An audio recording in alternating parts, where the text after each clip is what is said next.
नमस्कार दोस्तों, हमारे YouTube चैनल स्टडी विद शक्ति में आपका स्वागत है। और हम पढ़ रहे थे विशेषण, और हमने अपनी पिछली क्लास में देखा था कि विशेषण कितने प्रकार का होता है और विशेषण किसे कहते हैं। ठीक है, मैं फिर भी आपको बता देता हूँ कि विशेषण क्या होता है। कि संज्ञा अथवा सर्वनाम की विशेषता बताने वाले शब्दों को विशेषण कहते हैं। ऐसा नहीं कि विशेषता बताने वाले शब्दों को विशेषण कहते हैं, क्योंकि बहुत सारे तो क्रिया विशेषण भी होते हैं। इसीलिए आपको ध्यान रखना है, केवल संज्ञा अथवा सर्वनाम की विशेषता बताने वाले शब्दों को ही क्या कहा जाता है, विशेषण कहा जाता है। और विशेषण 4 प्रकार का होता है, जिसमें से हम पिछली क्लास में 2 विशेषण पढ़ चुके थे, सार्वनामिक विशेषण और गुणवाचक विशेषण। जो हमारे YouTube चैनल पर नए हैं, हमारे चैनल को सब्सक्राइब करें, लाइक करें और शेयर करना ना भूलें। और हमारी जो पिछली क्लास है विशेषण की, उसे जा कर के देखें, तब आपको विशेषण कंप्लीटली समझ में आ जाएगा कि विशेषण किसे कहते हैं। विशेषण मैंने आपको बताया कि संज्ञा अथवा सर्वनाम की विशेषता बताने वाले शब्दों को विशेषण कहते हैं। और विशेषण 4 प्रकार का होता है, जिसमें से हमने 2 प्रकार पढ़ लिए थे, और आज हम तीसरे प्रकार की बात करेंगे। नंबर 3, संख्यावाचक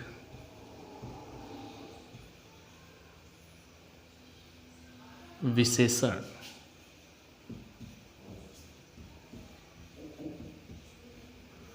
संख्यावाचक विशेषण की जब हम बात करेंगे तो इसमें एक शब्द आ रहा है संख्या।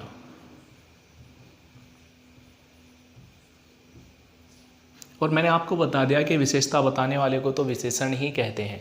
यदि हमें ये पता चल जाए कि संख्या किसे कहते हैं, तो हम आसानी से बता सकते हैं कि संख्यावाचक विशेषण क्या होता है।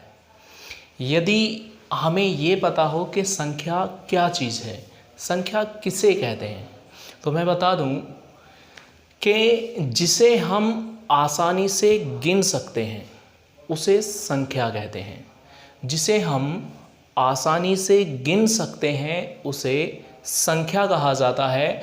और संख्याएं 2 होती हैं, एक होती है निश्चित संख्या और दूसरी होती है अनिश्चित संख्या।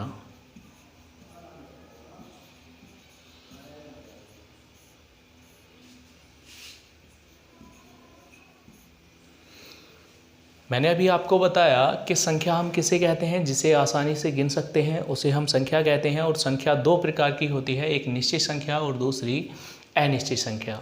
निश्चित संख्या की बात करें, जैसे कि 10, 20,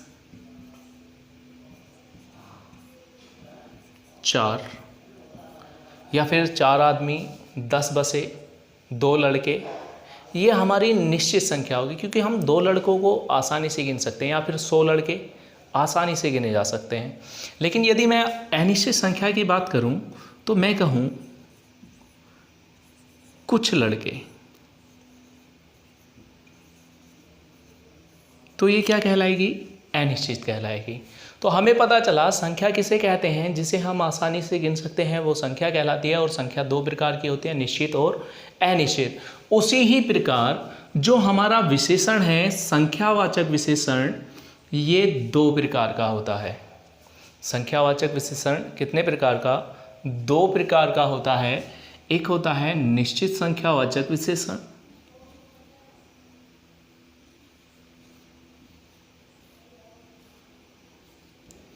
निश्चित संख्यावाचक विशेषण, और दूसरा होता है अनिश्चित संख्यावाचक विशेषण।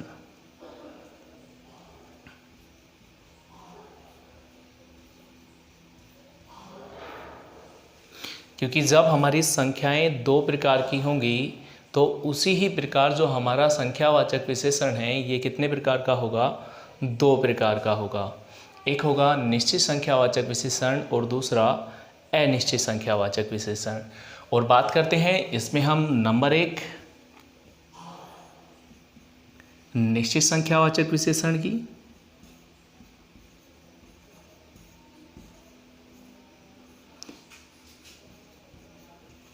निश्चित संख्यावाचक विशेषण की बात करें तो मैं आपको बता दूं ये निश्चित संख्या है, तो हम कह सकते हैं वे विशेषण जो किसी निश्चित संख्या का बोध कराता है, कि वे विशेषण या वे विशेषण शब्द जो किसी निश्चित संख्या का बोध कराता है उसे हम निश्चित संख्यावाचक विशेषण कहते हैं। जैसे कि उदाहरण,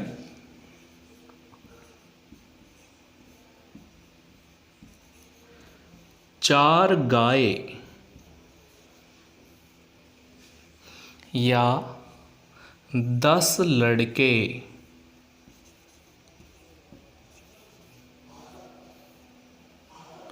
20 किताबें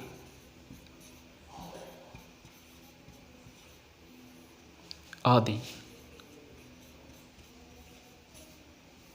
ये क्या कहलाएंगे? निश्चित संख्यावाचक विशेषण कहलाएंगे। और मैं आपसे बात करूं, जो निश्चित संख्यावाचक विशेषण है ये भी निम्न प्रकार का होता है। कितने प्रकार का? ये भी निम्न प्रकार का होता है। जैसे कि बात की जाए इसी में नंबर 1 आता है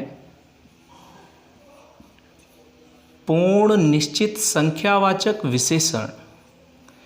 नंबर 1 पूर्ण निश्चित संख्यावाचक विशेषण, और दूसरा आता है इसी में अपूर्ण निश्चित संख्यावाचक विशेषण, और नंबर 3 आता है इसी में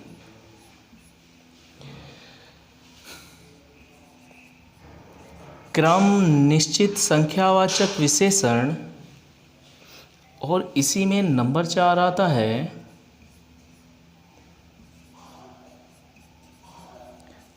आवृत्ति निश्चित संख्यावाचक विशेषण, और नंबर 5 इसी में आता है समुदाय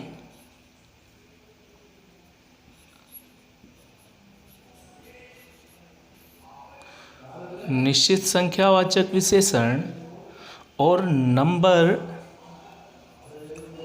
6 इसी में आता है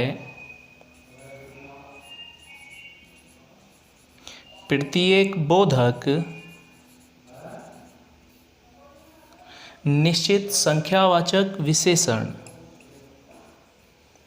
जो हमारा निश्चित संख्यावाचक विशेषण है ये निम्न प्रकार का होता है। और मैं बता दूं, जो एसआई की तैयारी में लगे हुए हैं, आप जानते हैं कि एसआई के फॉर्म ऑनलाइन चल रहे हैं, और जिन्होंने अप्लाई कर दिया है बहुत अच्छी बात है, और जिन्होंने अप्लाई नहीं किया है वो जल्द से जल्द अपना फॉर्म अप्लाई करा लें, ठीक है।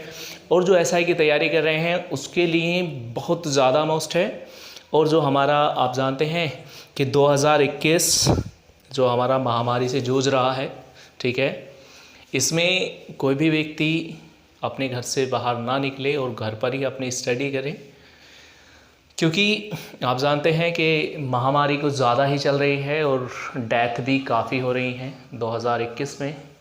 जैसे कि आप जानते हैं कि मुर्दों को भी जलाया नहीं जा रहा, केवल गंगा में विसर्जित किया जा रहा है, ठीक है।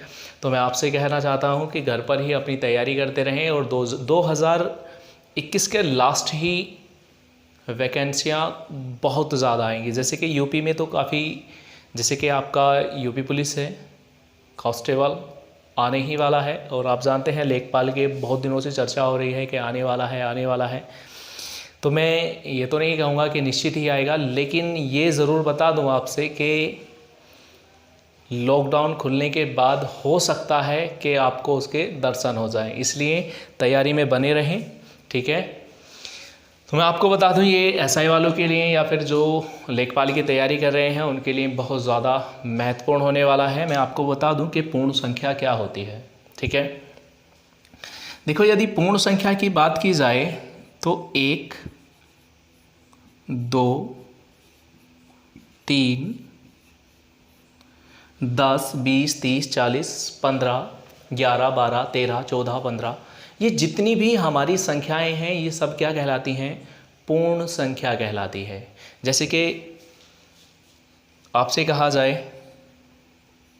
कि वहाँ 2 पुस्तकें रखी हैं, तो कैसा विशेषण है? मैंने कहा वहाँ 2 पुस्तकें रखी हैं। आपसे कहा जाएगा 2 पुस्तकों में कैसा विशेषण है, तो आपको ध्यान रखना है या तो 2 पुस्तकें हैं तो निश्चित संख्यावाचक विशेषण है, और निश्चित संख्यावाचक विशेषण ऑप्शन में नहीं दिया जाता तो कैसा होगा? पूर्ण संख्यावाचक विशेषण होगा। ठीक है, और बात की जाए अपूर्ण संख्या की तो मैं आपसे बता दूं, जैसे कि आता है 1.25, 2.5, 1.5 आदि। 1.25, 2.5, 1.5 आदि, पौने, ये जितने भी हैं ये सब क्या है? अपूर्ण संख्या है। जैसे कि कोई कहने लगे कि पिताजी ने मुझे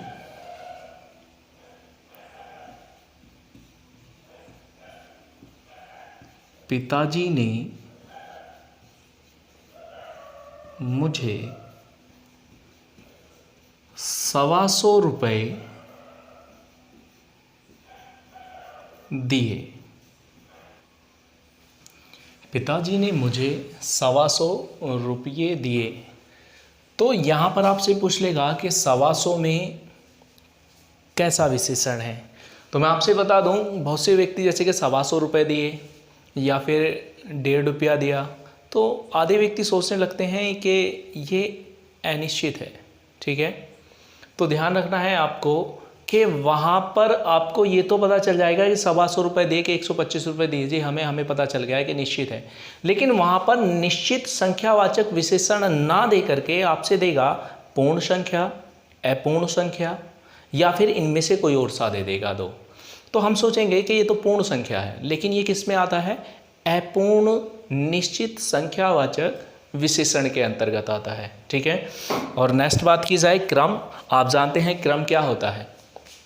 ऐसा मान लीजिए कक्षा में 2-3 व्यक्ति बैठे हुए हैं कि पहला व्यक्ति राम है, दूसरा व्यक्ति श्याम है और तीसरा व्यक्ति मोहन है। तो मैं आपसे कहूँ कि राम का श्याम का जो क्रम है आगे से कौन सा है, तो आप कहोगे कि तीसरा है। तो वही क्या कहलाएगा? क्रम कहलाएगा कि श्याम का जो क्रम है वो कौन सा है? तीसरा है। तो तीसरा ही क्या कहलाएगा? क्रम कहलाएगा। जैसे कि राम का कौन सा क्रम है? पहला, तो यही क्या है? पहला, दूसरा, तीसरा, चौथा, 5वां, 7वां, 11वां, 15वां, 16वां, 20वां, यही क्या कहलाएगा? क्रम कहलाएगा। ठीक है, और बात की जाए आवृत्ति। आवृत्ति क्या होती है? ऐसा मान लीजिए मैंने कहा कि एक रूम में, ये कोई रूम है, इसमें 10 व्यक्ति हैं, और इस रूम का ऐसा मान लीजिए कि हमें पता नहीं कितने व्यक्ति हैं इसमें, लेकिन किसी ने कहा कि इस रूम के 2 गुना व्यक्ति यहाँ पर हैं, तो आपको पता चल जाएगा ना, यहाँ पर 2 गुना कर दिए तो 20 आ गए, तो 20 व्यक्ति हैं इसमें। तो जो गुना जो होता है, गुना, वही क्या होती है? आवृत्ति होती है। ठीक है, तो ध्यान रखना 2 गुना, 3 गुना, 4 गुना, ये सब क्या होती हैं? आवृत्ति कहलाती है। जैसे कि 2 गुना,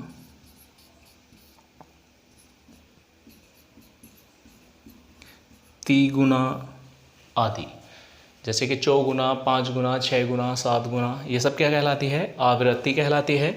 और बात की जाए समुदाय, आप जानते हैं समूह, समूह जैसे कि ऐसा मान लीजिए मैं आपसे कहूँ कि तुम तीनों को आज दिल्ली जाना है, तो तीनों तीनों क्या है, एक समूह है। क्या कहलाएगा वो, क्या कहलाएगा, समूह कहलाएगा। ठीक है, तो तीनों, चारों, पांचों, छयों, यही क्या कहलाएगा, समूह कहलाएगा। जैसे कि तीनों, चारों, छयों, दसों आदि। ठीक है, प्रत्येक बोधक क्या कहलाता है, प्रत्येक, आप जानते हैं कि जैसे कि आपसे कहा जाए कि आज प्रत्येक लड़का स्कूल जाएगा, प्रत्येक लड़के का मतलब है कि यानी सब लड़कों को कह दिया। ठीक है, तो यहीं पर आ जाता है हर एक,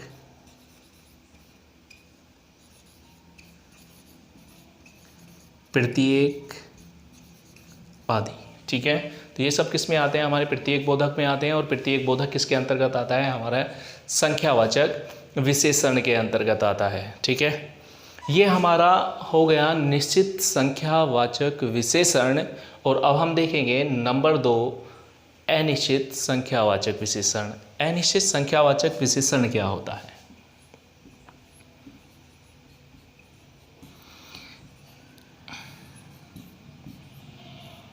अनिश्चित संख्यावाचक विशेषण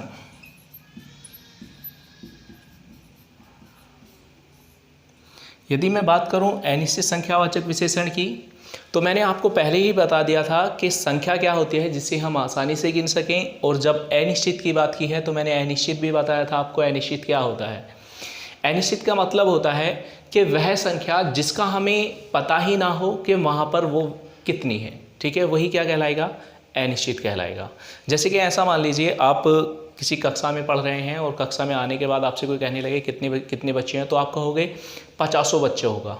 तो 50 क्या है, वो अनिश्चित संख्या है। ठीक है, तो मैंने आपको बताया कि वह विशेषण जो किसी अनिश्चित संख्या का बोध कराता है उसे ही हम अनिश्चित संख्यावाचक विशेषण कहते हैं। कि वे विशेषण जो अनिश्चित संख्या का बोध कराता है उसे हम अनिश्चित संख्यावाचक विशेषण कहते हैं। जैसे कि उदाहरण देख लेंगे, मैंने कहा कुछ लड़के बहुत आदमी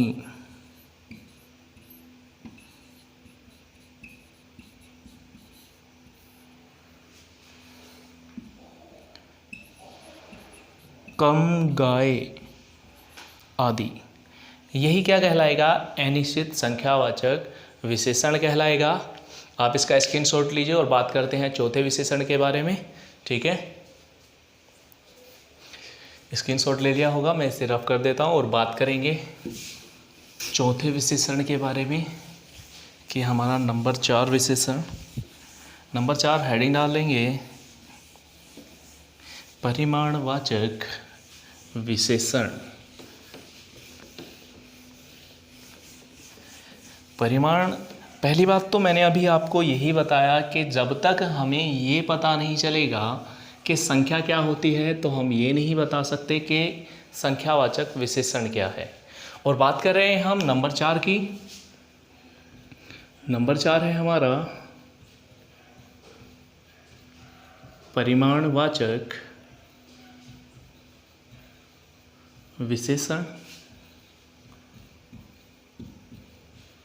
हमें विशेषण का तो पता है कि हम विशेषण क्या होता है, कि संज्ञा या सर्वनाम की विशेषता बताने वाले शब्दों को हम विशेषण कहते हैं। लेकिन यहाँ पर जो ये शब्द आया है परिमाण, यदि हमें इसका पता चल जाए कि परिमाण क्या होता है तो हम आसानी से बता सकते हैं कि परिमाणवाचक विशेषण ही क्या है। ठीक है, तो हम पहले देखेंगे कि परिमाण क्या होता है। ये 2 शब्द होते हैं, एक होता है परिमाण और एक होता है परिणाम। दोनों में मैं अंतर बता दूं कि जो हमारा परिमाण है ये एक मात्रा होती है। मात्रा मतलब अर्थात जिसे हम माप या तोल सकते हैं, जिसे हम माप या तोल सकते हैं वो हमारा परिमाण होता है।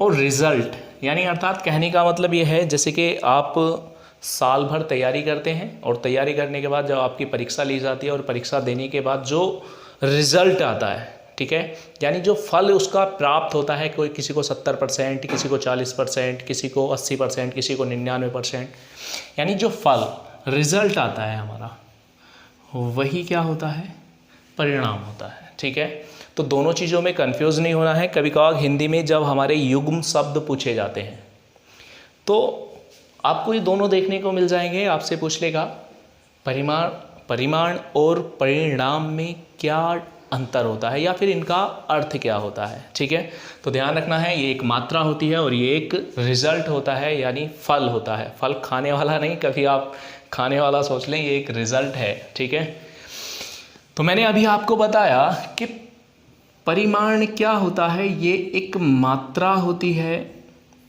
जिसे हम माप या तोल सकते हैं। क्या कर सकते हैं? माप सकते हैं या तोल सकते हैं। इसे हम गिन नहीं सकते। ठीक है, मैं ये नहीं कह रहा कि गिन नहीं सकते। सपोज़ कीजिए आपसे कोई कहने लगे कि 50 ग्राम गेहूँ ले लिए जाएं, ऐसे मैं उसे आसानी से गिन दूंगा। लेकिन अगर जो 1 कुंटल ले दिया जाए तो उसे कितने दिनों में गिनोगे? ठीक है, तो ये आपको ध्यान रखना है। जिसे हम माप या तोल सकते हैं वो हमारी मात्रा कहलाती है। ठीक है, और जिसे हम आसानी से गिन सकते हैं वो हमारा क्या कहलाता है? संख्या कहलाती है। ठीक है, और मैंने आपको जिस प्रकार संख्या 2 बताई थी तो उसी प्रकार मैं आपसे बता दूं कि जो हमारी मात्रा होती हैं वो 2 होती हैं। एक निश्चित मात्रा होती है, निश्चित मात्रा, और दूसरा होता है अनिश्चित मात्रा।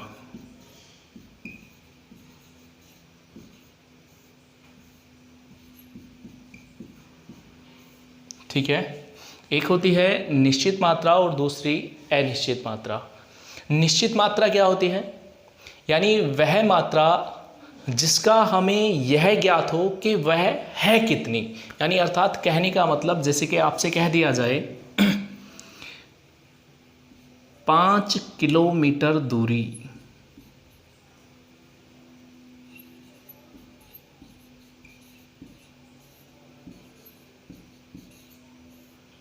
पाँच किलोमीटर दूरी आपको पता है ना कि 5 किलोमीटर है वो। लेकिन अनिश्चित में यदि मैं आपसे कहूं कुछ किलोमीटर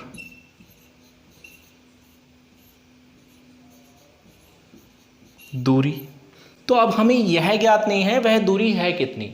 जब हमें ये नहीं पता कि वो है कितनी तो किसके अंतर्गत आएगी? अनिश्चित के अंतर्गत आएगी। लेकिन जब हमें यह पता चल गया कि वो 5 किलोमीटर दूरी है तो किसके अंतर्गत आएगी? निश्चित के अंतर्गत आएगी। और जब हमारी मात्रा 2 प्रकार की होती है तो उसी प्रकार जो हमारा परिमाणवाचक विशेषण है ये भी कितने प्रकार का होगा? 2 प्रकार का होगा, जिसमें नंबर 1 आएगा हमारा निश्चित परिमाणवाचक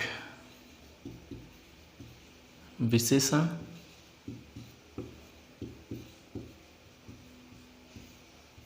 और दूसरा आएगा अनिश्चित परिमाणवाचक विशेषण।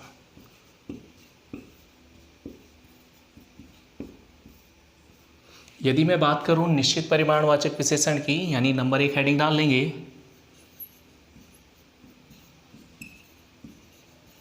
निश्चित परिमाणवाचक विशेषण।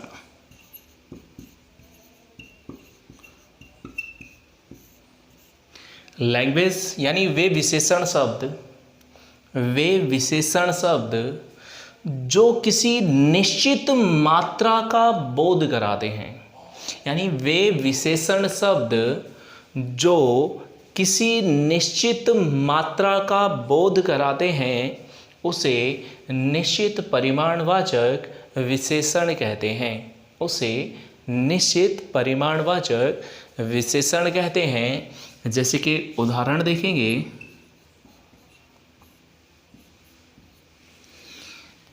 5 मीटर कपड़ा, क्योंकि कपड़ा माप या तोल करके बिकता है, यानी माप करके बेचा जाता है, तो मैं कहूँगा 5 मीटर कपड़ा, या फिर मैं कहूँ 2 लीटर दूध, 2 लीटर दूध, या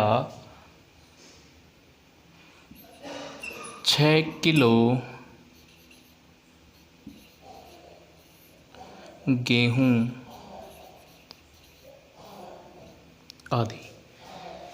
जो निश्चित है वही किसके अंतर्गत आएगा? यानी जिसकी मात्रा निश्चित है, मैंने कहा 5 कुंटल गेहूँ, 10 कुंटल गेहूँ, 4 किलो चावल, 3 किलो घी, या कुछ भी जिसे हम माप या तोल सकते हैं, यदि उसकी निश्चित मात्रा है तो किसके अंतर्गत आएगा?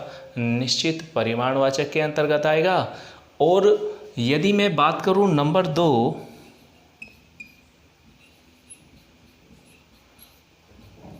अनिश्चित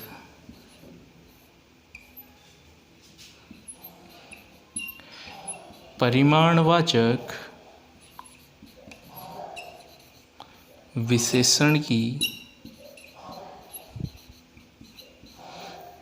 यदि हम बात करें इसकी लैंग्वेज की, तो आप सभी जानते हैं जिस प्रकार इसकी लैंग्वेज बनाई उसी प्रकार इसकी बनाएंगे। यानी वे विशेषण शब्द जो किसी अनिश्चित मात्रा का बोध कराते हैं। यानी वे विशेषण शब्द जो किसी अनिश्चित मात्रा का बोध कराते हैं उसे अनिश्चित परिमाणवाचक विशेषण कहते हैं। और अनिश्चित मात्रा का बोध कब कराएंगे? जैसे कि बात की जाए, यानी वो पदार्थ या वस्तु मापी या तोली जा सके लेकिन उसकी मात्रा अनिश्चित होनी चाहिए। जैसे कि मैंने कहा कुछ मीटर कपड़ा,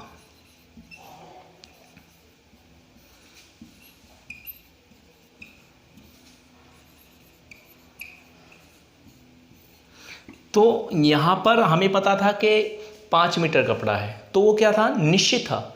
लेकिन यहाँ पर कहा कुछ मीटर कपड़ा, तो कुछ का तो हमें पता ही नहीं कि कितना है, 1 है, 2 है, 3 है, 4 है, कितना है हमें नहीं पता। तो इसी प्रकार वो किसके अंतर्गत आएगा? अनिश्चित के अंतर्गत आएगा। जैसे कि यहाँ पर कहा 2 लीटर दूध, यदि मैं कहूँ थोड़ा दूध,